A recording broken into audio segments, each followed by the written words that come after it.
Good morning, beta. Next is microbes in biocontrol agents.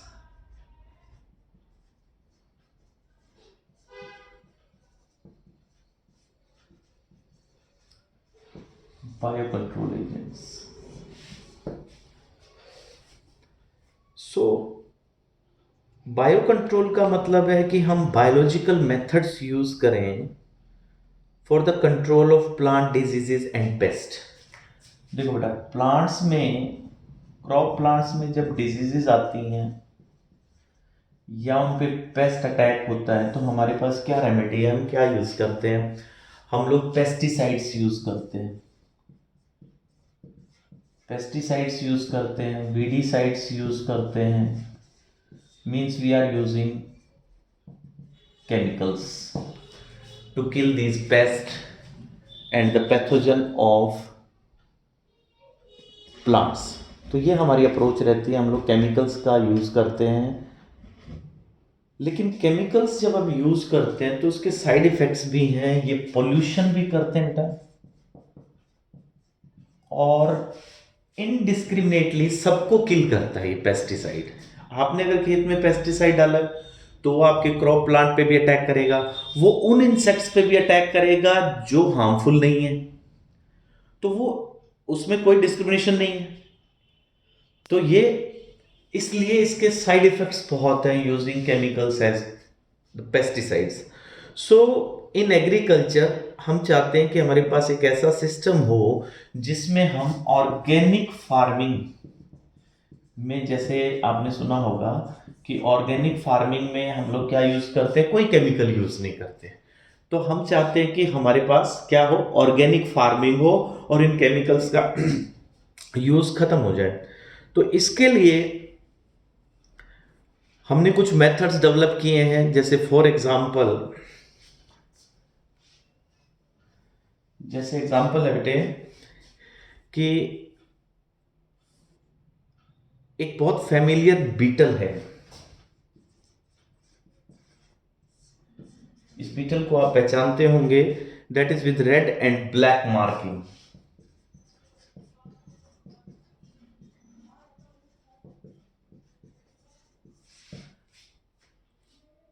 Lady bird and dragon fly.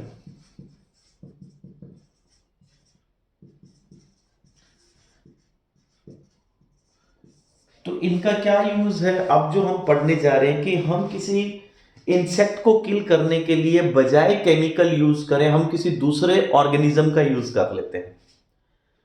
तो chemical use करेंगे तो अभी मैंने कहा कि वो बहुत पोल्यूटिंग रहेगा, but if you are using some other agents, living agents, तो लिविंग एजेंट्स जो होंगे वो पोल्यूट नहीं करेंगे, प्लस स्पेसिफिक अटैक करेंगे जिसके लिए आपने यूज किया।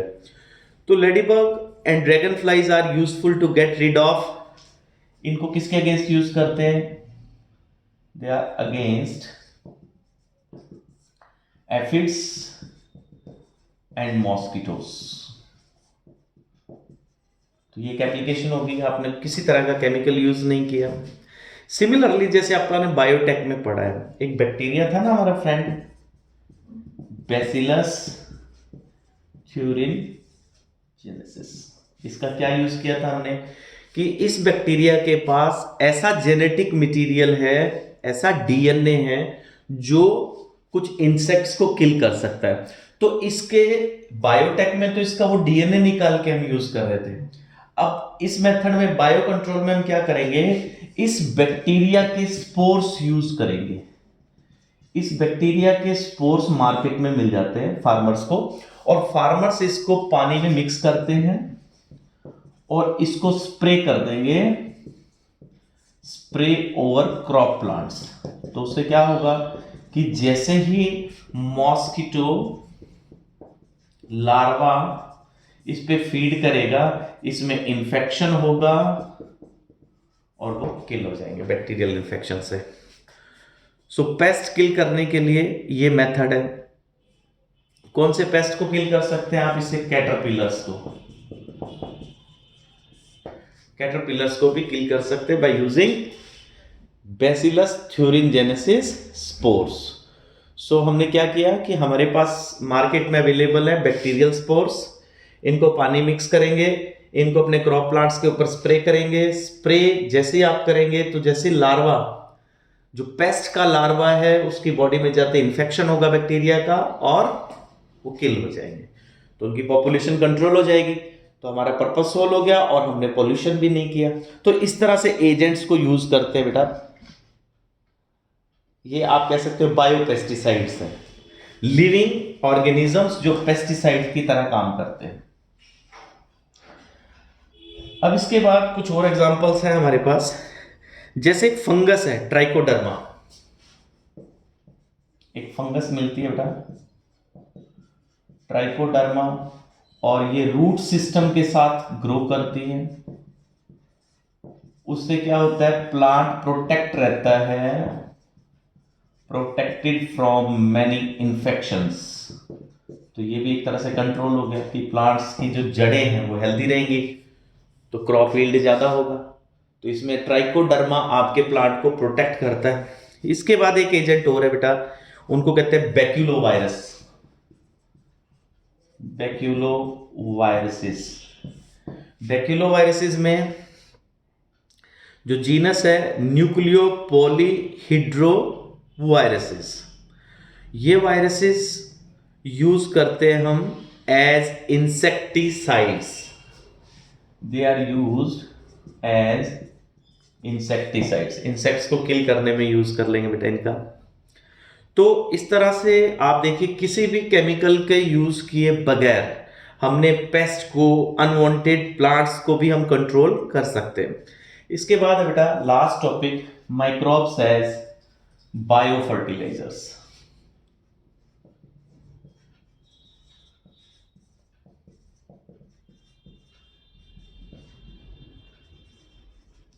अब फर्टिलाइजर्स कौन होते हैं, जो न्यूट्रिएंट्स प्रोवाइड करते हैं। तो हम लोग कौन से यूज करते हैं, उसमें भी हम केमिकल यूज करते हैं। अब अगर आपने ऑर्गेनिक फार्मिंग करनी है तो केमिकल तो यूज करना ही नहीं है।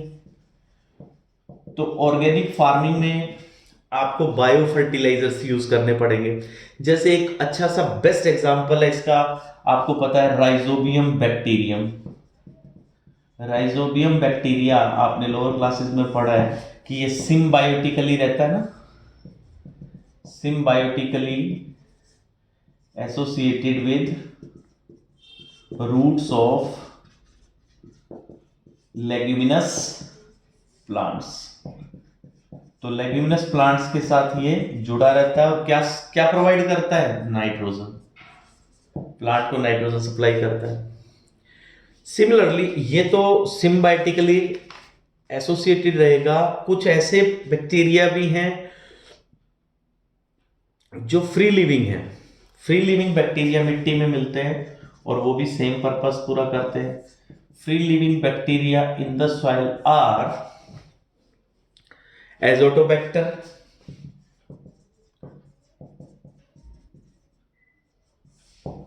एजोटोबैक्टर है बेटा।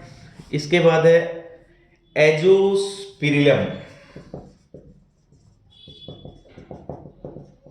So they can be used in place of these fertilizers, chemical fertilizers जो हम यूज करते हैं, ये नेचुरली हम यूज कर सकते हैं, कोई साइड इफेक्ट्स नहीं, कोई पोल्यूशन नहीं।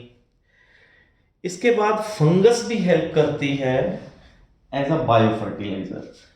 हमने ये भी लोअर क्लासेस में पढ़ा है, आपको याद होगा +1 में हमने माइकोरिजा एसोसिएशन पढ़ा था, जहां पे रूट्स के साथ, बड़े प्लांट्स की रूट्स के साथ फंगस अटैच रहेगी। तो फंगस क्या प्रोवाइड करती है, वाटर एब्जॉर्ब करवा के देती है, मिनरल्स एब्जॉर्ब होते हैं।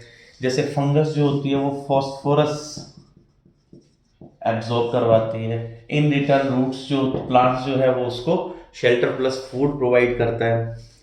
सो माइकोरिजा में कुछ फंगस है जीनस ग्लोमस से, ये जो फंगस है ये जीनस ग्लोमस से यूज करते हैं बेटा।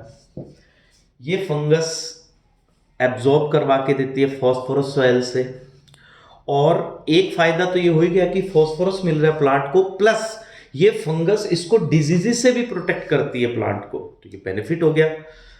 इसके बाद बेटा कुछ सियानोबैक्टीरिया भी हम यूज करते हैं, ब्लू ग्रीन एल्गा, सियानोबैक्टीरिया। सियानोबैक्टीरिया हम कौन सी यूज करते हैं, जैसे नॉस्टॉक, एनावीना,